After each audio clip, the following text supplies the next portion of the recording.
Hi, everybody, and welcome to this pre-class lecture on Chapter 6. And Chapter 6 is all about cash, fraud, and internal controls.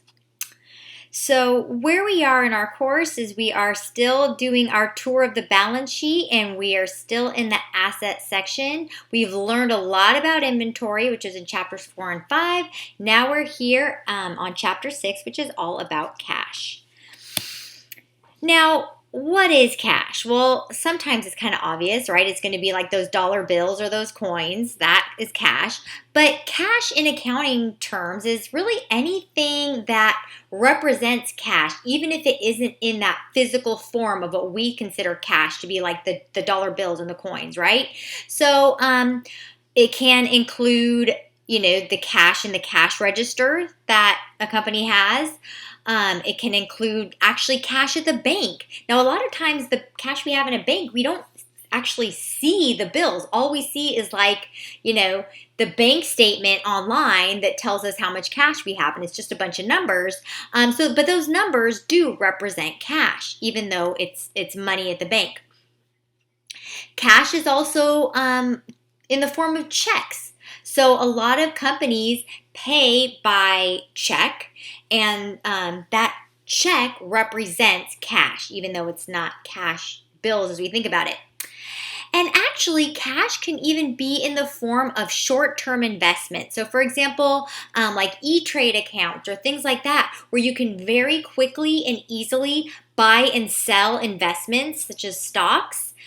And if you can buy and sell investments in a very quick period of time, like 3 months or less, with E-Trade, it can honestly be within, days or even hours that you can sell an investment and get the cash out of it. And for accounting purposes, we consider all of that cash. So anything that is actual cash, anything that represents cash, or any investment that can be very quickly and easily converted into cash. All of that is considered cash for accounting purposes. But here's the thing. Cash is different than a lot of the other assets that we learned about.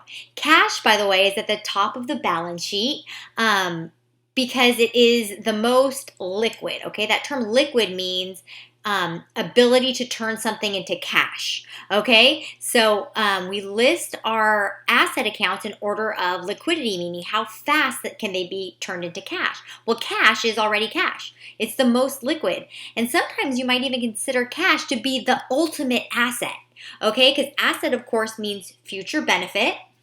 And cash brings tons of future benefit, okay? You can use your cash to buy other assets. You can use your cash to pay your employees, pay your rent, pay for any other expenses. You can do so many different things with cash that you can't really do with the other things, right? Like inventory, you can't, do that much with. You just sell it, right? Long-term assets, you use them, but there's like, if you have a machine, it just, makes whatever it is. Or if you have a car, it just drives, okay? But cash, gosh, you can do so many different kinds of things with cash, okay?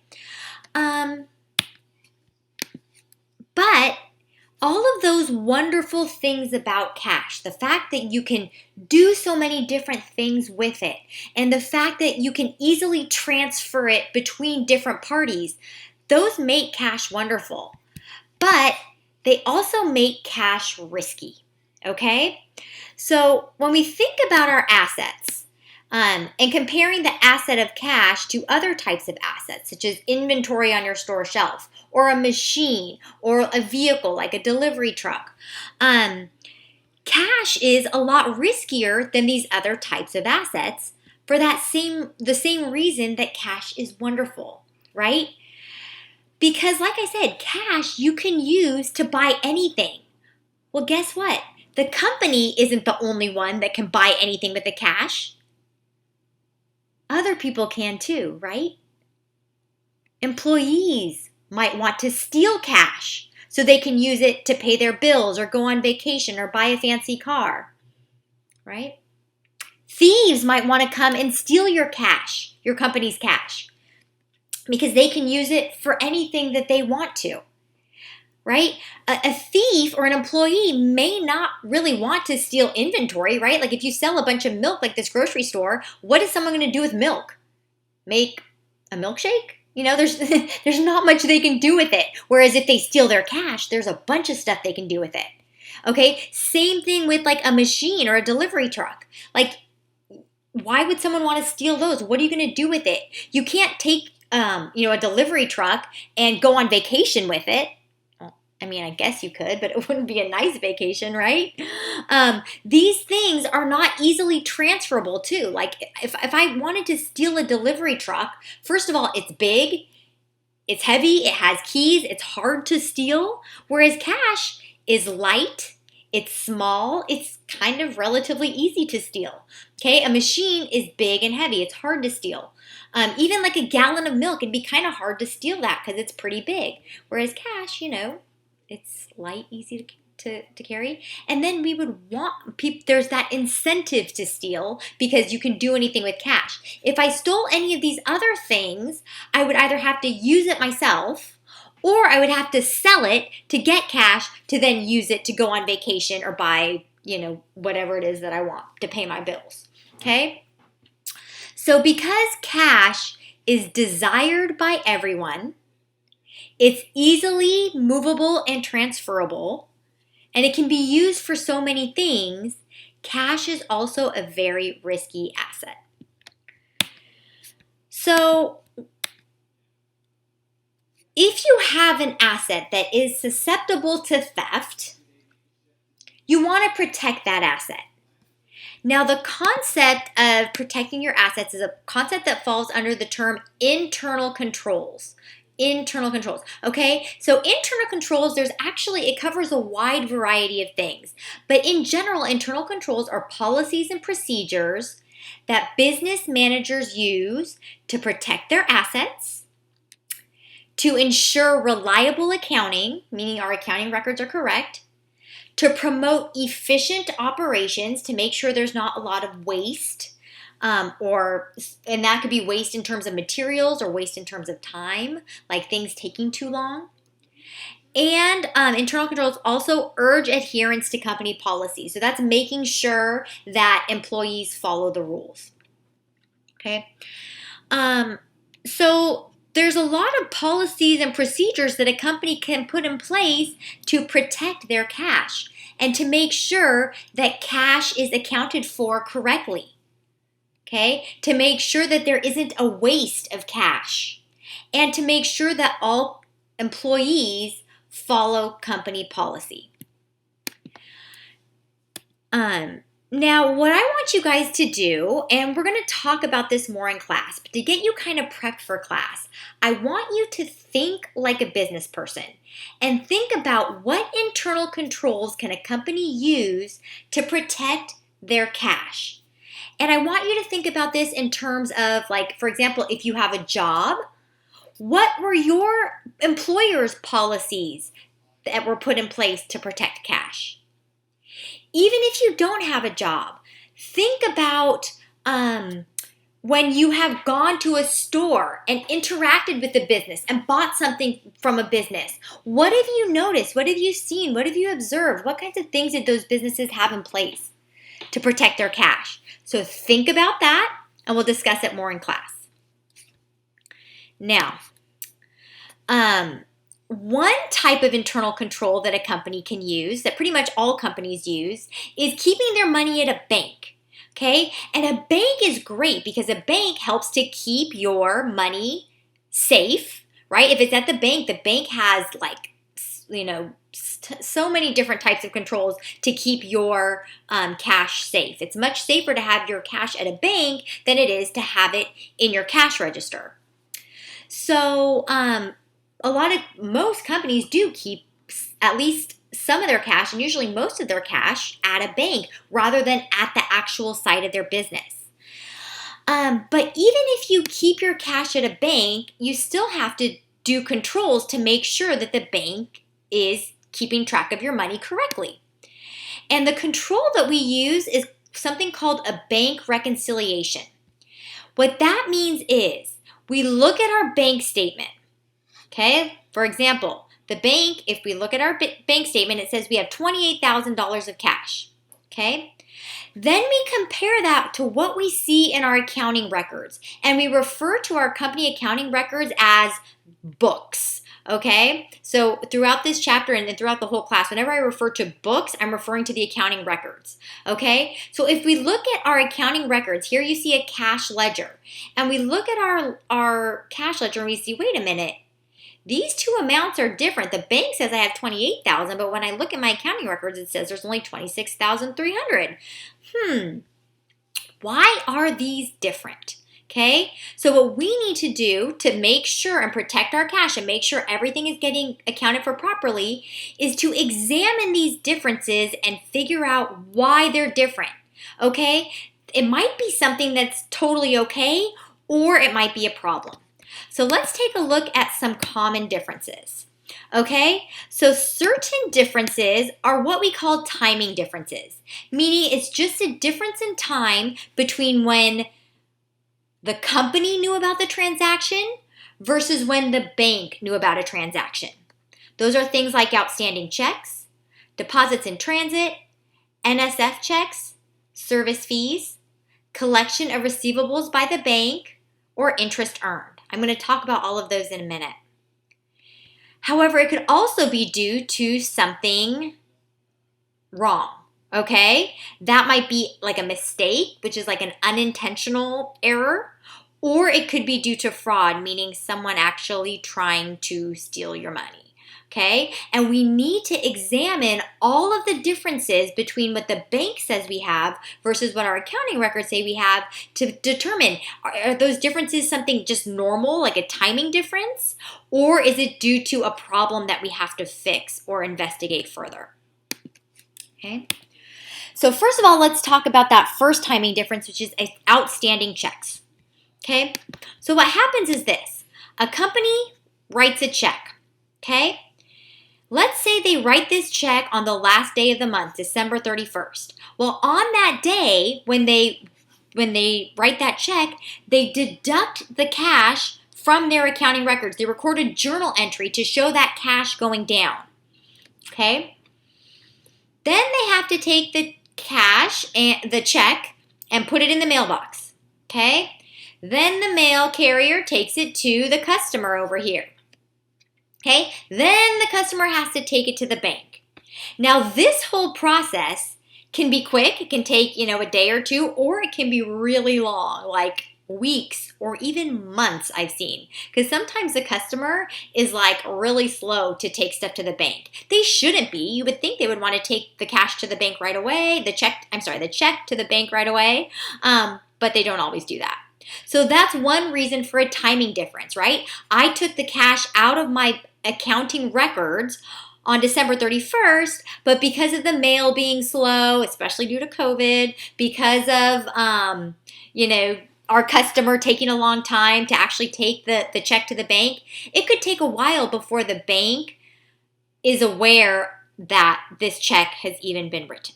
Okay, so that's one timing difference. Another timing difference is what we call a deposit in transit. So that term deposit, whenever you see it in this chapter, deposit refers to putting money into your bank account. So let's say you have a bunch of checks that you received from customers that you received on December 31st. And at the end of the day, you take them to the bank. But the bank is already closed because we know that the bank doesn't stay open that long. So you put the cash in, or you put the checks into the ATM. Well, probably, when you deposit something into the ATM, they don't give you all of that cash right away. It takes a while. They have to process these checks and do all of that. And that can take, a day or even a couple days. So there's going to be that timing difference. If I deposit all these things on December 31st, it might not get processed until January 1st or January 2nd. Okay, so that would be just a timing difference. Nothing to be concerned about. But it is a reason for that difference. Okay, a third reason is an NSF check, okay? And I put here deduction because this is going to deduct cash from your account. So what NSF stands for is non-sufficient funds. Another term we use is bounced check, Okay, so that's when a customer writes you a check. And when you receive the check from the customer, in your accounting records, you record that you received cash and it probably paid off AR because it was a customer. And so you have your cash increasing in your account. Okay, you take your checks and deposit them at the bank. The bank processes the check, and when they do, they find out, whoa, wait a minute, that customer doesn't have enough cash in their account to cover that check. So the bank's saying, nope, that is a non-sufficient funds, meaning there's not enough money in that account to cover that check. So we call it bounce, meaning the bank is going to bounce that check back to you and say, nope, you don't get that cash anymore. So the bank will refer to that as a debit memo. And that might be confusing to you, but let me explain why it's a debit memo. Okay? If this is you, say you're Joe here, okay? And you have cash at a bank, you're going to call that cash that's at your bank, you're going to call it an asset. Okay? But to the bank, Joe's cash is a liability. They're just holding the cash for Joe. And at any time, Joe can come and take his cash, meaning the bank owes the cash to Joe. So for that reason, Joe's cash is a liability to the bank. So when Joe first deposits the check at the bank, he will record a $1,000 debit as a deposit. However, the bank will record the $1,000 on the credit side, meaning their liability to Joe is increasing because that cash that he put to the bank owes to him, right? But now let's say that check was no good. The bank is going to debit Joe's account and say, nope, we're bouncing that check back to you. So that's why the bank will call it a debit memo, even though what has to happen now is Joe has to credit or reduce his cash account because he recorded the check here, but that check was no good, so we have to reverse it and take it out. Okay, so we need to credit our Joe's account. The bank debited Joe's account. Okay, so that's why they call it a debit memo. Try not to get too confused about that. I just wanted to explain why sometimes debit and credit means different things, which adds confusion to the whole debit credit thing. All right. Okay. Another reason for a timing difference is bank service fees, and that is another deduction. Okay. So the bank, I don't know if you ever thought about this, but a bank is actually a service company. They provide a service to businesses and individuals, and that service is holding your money and keeping it safe, processing your checks and your payments, okay? And you know what? Nobody provides a service for free, so they're going to charge something for it, and that's a service fee. So when the banks charge you a service fee, you don't actually have to give them a check or give them the cash. Instead, they take it straight out of your account, okay? You see here that the bank has, again, debited Joe's account $20 for that service fee.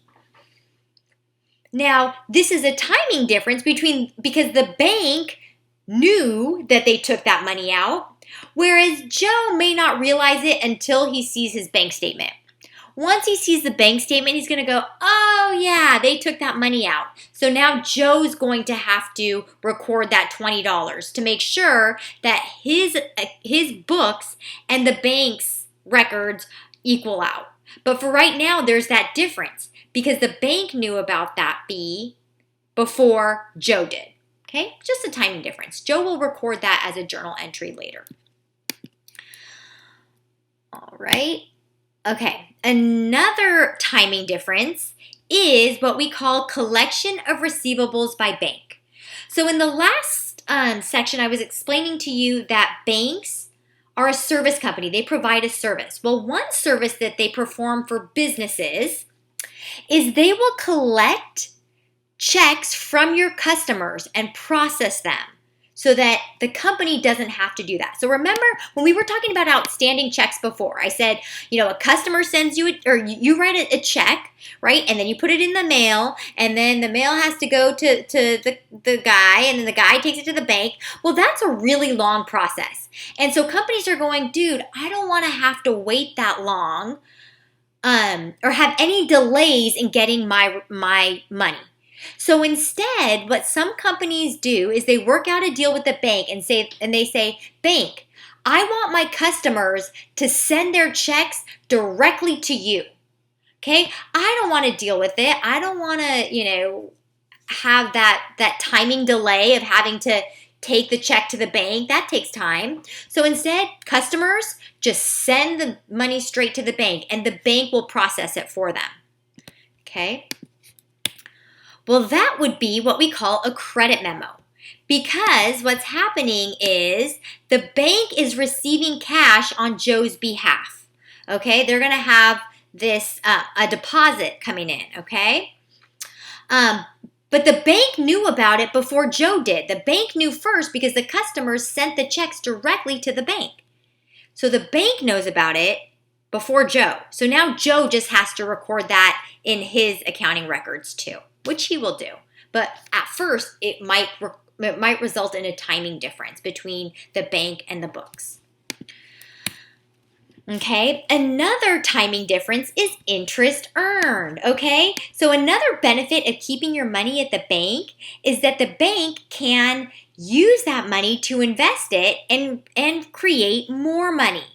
Okay, so if they use it to create more money, we call that interest, and they're going to add that interest to your account. As you see here, the money is growing. That's what interest does. Interest helps your money grow. You use money to make more money. All right, so again, what's going to happen, that's an addition or a credit memo. So the bank is going to credit your account. On their end, it's a liability, meaning they owe you that interest, so they're giving it to you.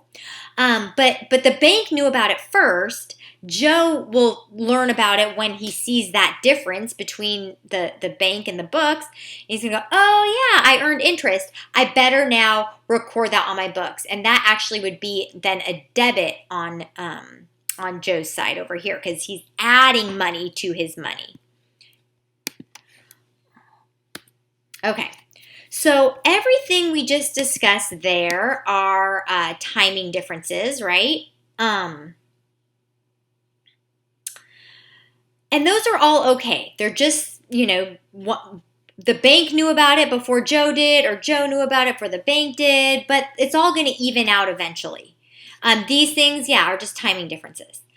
But sometimes you're going to find things that are truly errors or problems. So that could be either an unintentional mistake or it could be fraud. Okay? So maybe it's something like, either the bank or the books or the company decided they recorded something incorrectly or they forgot to record it. It could be that the bank made a mistake, like they deposited or deducted money from the wrong account. That happens occasionally, like they enter in the account number wrong, or maybe they enter in too many zeros or not enough zeros. Okay, these are unintentional errors. But you could also find evidence of fraud. So for example, if you see money coming out of your account on the bank side and you're like, wait, I never wrote those checks. I don't know where those came from. That could be an indication of fraud, meaning somebody is writing checks out of your account. And that's an issue that you need to fix. And that's how a bank reconciliation is so helpful in protecting a company's cash. So that is a brief kind of highlight of things that we are going to learn about in Chapter 6.